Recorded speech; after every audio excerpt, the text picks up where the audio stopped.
Anak, sa araw na ito ay nadagdagan na naman ng edad ko. Yes! Maraming salamat. Wednesday night, suka ako ng suka. Tapos sabi ng hospital sa akin, bago ka pupunta dito bukas, ayun na daw ako ng night saka sa morning. Pero sobra yung ang sakit ng katawan ko noon dahil nga na-virus ako, suka ako ng suka, hindi ako kumain. Tapos pagdating ko sa hospital, nilagnat pa rin ako. Sabi ng mga doktor na hindi daw nila itutuloy yung test kasi ang gagawin nilang test sa akin is ipapasok nila yung tubo sa bunganga ko para makita yung sa loob kung may baby o wala, no? Kasi palaging mahapdi kasi ang tiyan ko, so gusto nilang makita sa loob. Ngayon, ayaw nila sanang gawin kasi nga may lagnat ako. Pinipilit ko, sabi ko, no. Ngayon, ora mismo, no pwede ultrasita, sabi ko sa kanila. Tapos sabi nila, pero estás malita, no pasa nada, estoy bien. So nagkikipag-argue ako, tapos sabi nila, magpirma daw ako. So, sabi ko, sige, magpirma ako, basta maituloy ngayon kasi ang hirap na magkuha ulit ako ng isang sita. Tapos, nung dinala nila yung papel na pipirmahan ko, sabi ko, ¿qué es esto? Tapos sabi nila, pirmahan ko daw, sabi ko, no puede firmar, necesita ay persona para explicarme, ¿qué es esto? Que se desee, tapos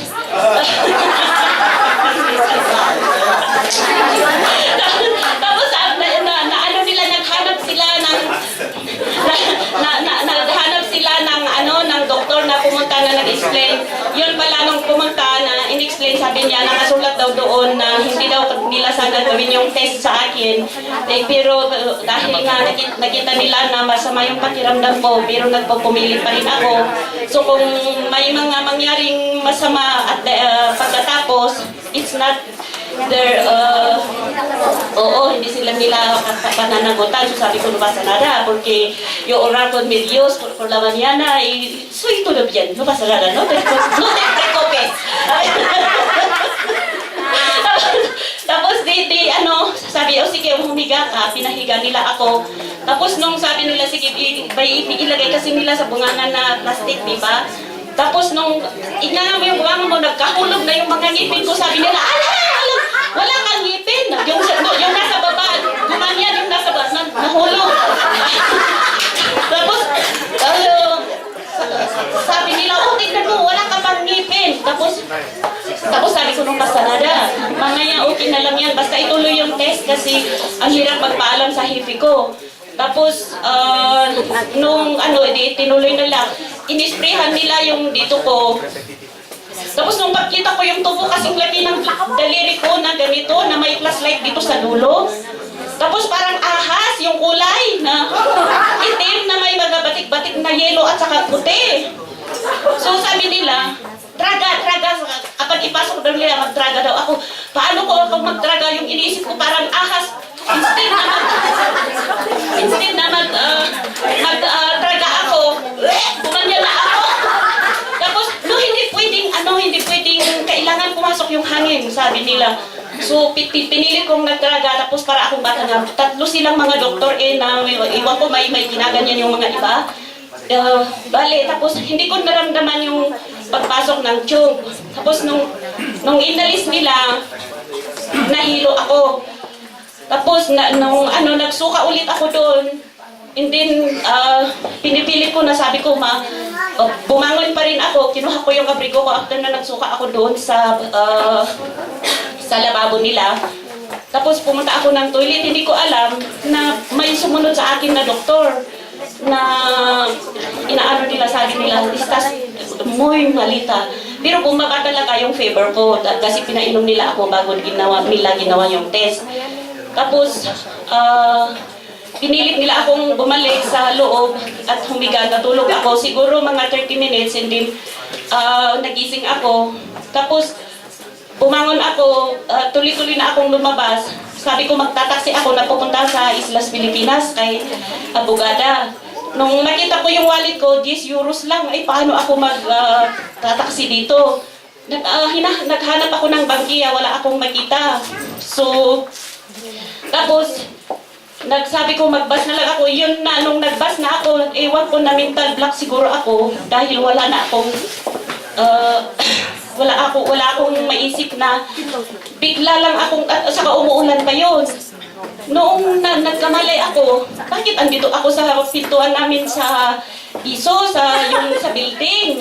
Pero talagang pupunta ako doon kasi titignan ko kung mayroon before that na bago ako pumunta ng hospital, iniisip ko na pupunta ako sa piso, titignan kung andyan na yung resulta ng bibienda.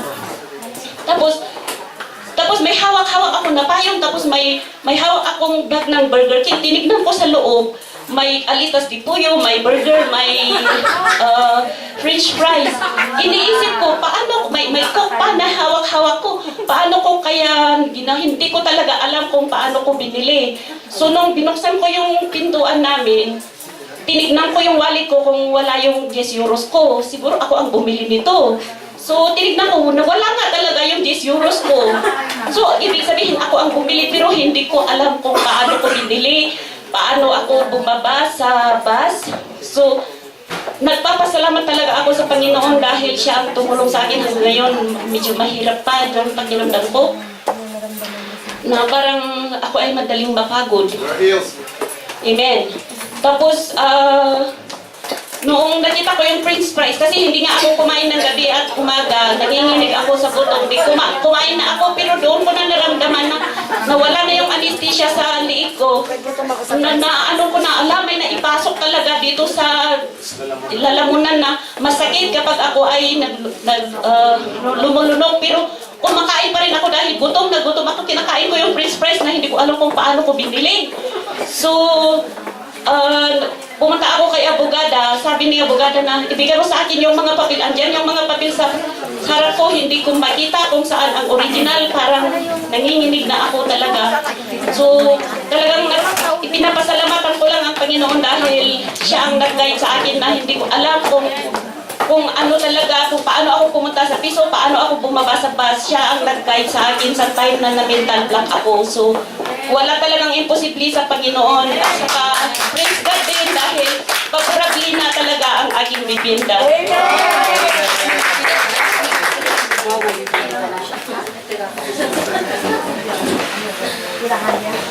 Praise God, nagpapasalamat din po ako sa Panginoon. Dahil matagal ko na po pinag-pray namin ni Pastora Babes na uuwi ako. Lagi na po postpone. Kasi nga talagang walang-wala. Pero itong year na ito, talagang God's provider talaga dahil kung ano yung desire talaga ng puso mo. Matagal ko na po talaga yung desire ng puso ko na uuwi ako talaga. So, na yung pamasahe ko, na-provide niya.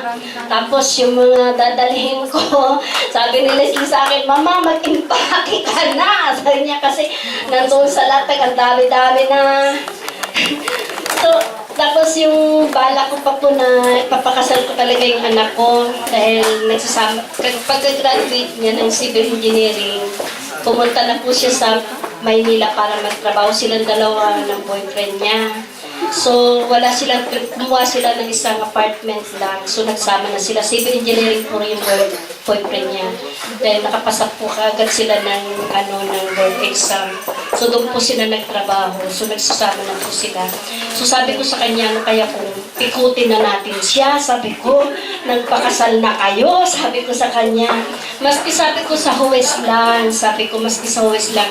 So, na-chat ko yung lalaki, paano yan, sorry ka na lang, pipikutin ka na namin. Sabi ko, sabi mo na yung mga magulang mo, napakakasal na kayo pag uwi ko. So, nakaka-bless po dahil ang bala ko lang po ay Huwes lang.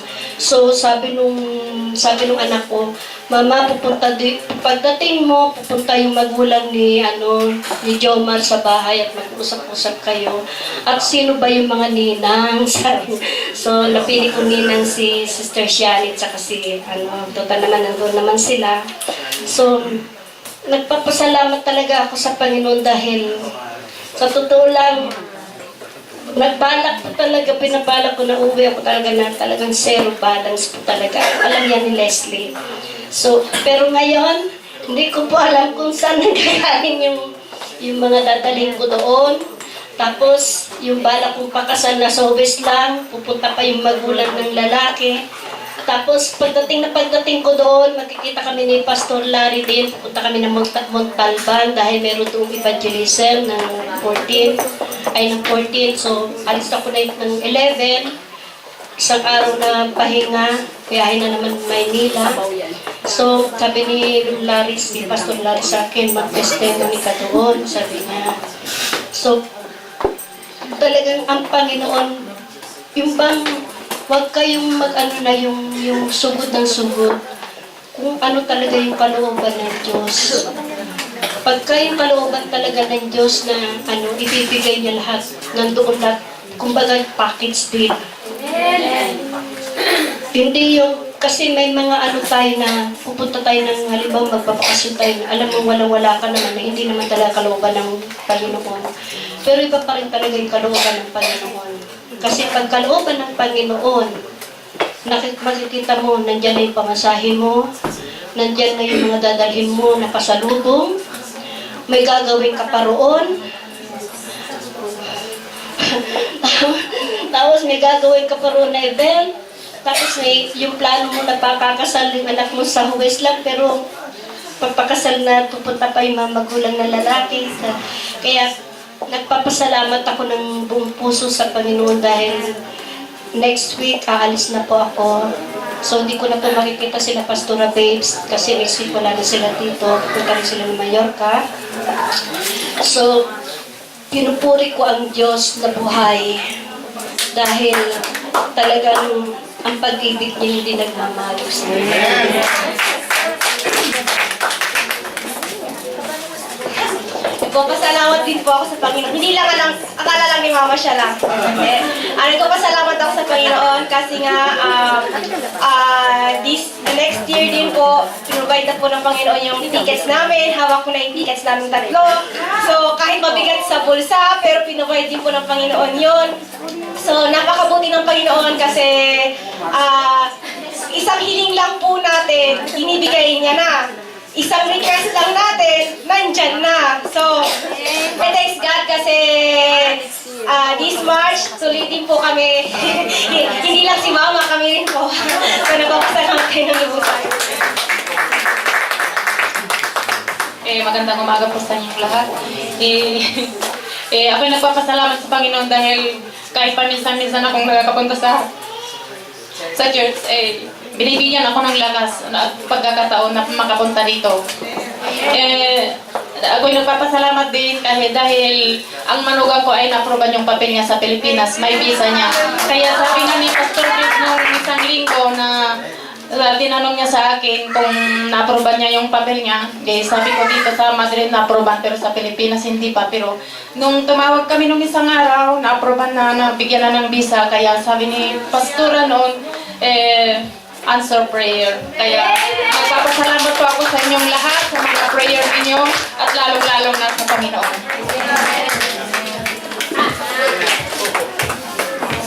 Good morning, church. Ako naman po hindi ako pinayagan ng Panginoon na umuwi. Plano ko din pong magbakasyon ng December, pero ang Panginoon na ako pinayagan umuwi. Subalit, napakabuti ng Panginoon kasi nga may gift sa akin ng Panginoon na talagang napakagandang gift sa akin ng Panginoon. Praise God. Actually, last 28, last Friday po, galing po ako ng hospital. Gusto ko po malalaman lahat ng result sa aking mediko. And alam niyo po ba, before na pumunta ako sa church, nag-praise and worship muna ako sa bahay. Tapos sabi ko, God hide me in your wings and cover me with your mighty hand. Sabi ko, so I claim that. Talagang kinakailangan talaga na maniwala po tayo. I need to believe whatever yung binibigkas po natin, especially sa mga salita ng Panginoon, kinakailangan maniwala po tayo. At ako po'y naniniwala at sa lahat ng mga panalangin po sa akin ng mga kapatiran, naniniwala po ako na ang Panginoon talaga ang solusyon sa lahat ng mga bagay-bagay na pinagdadaanan natin dito sa mundo. Amen.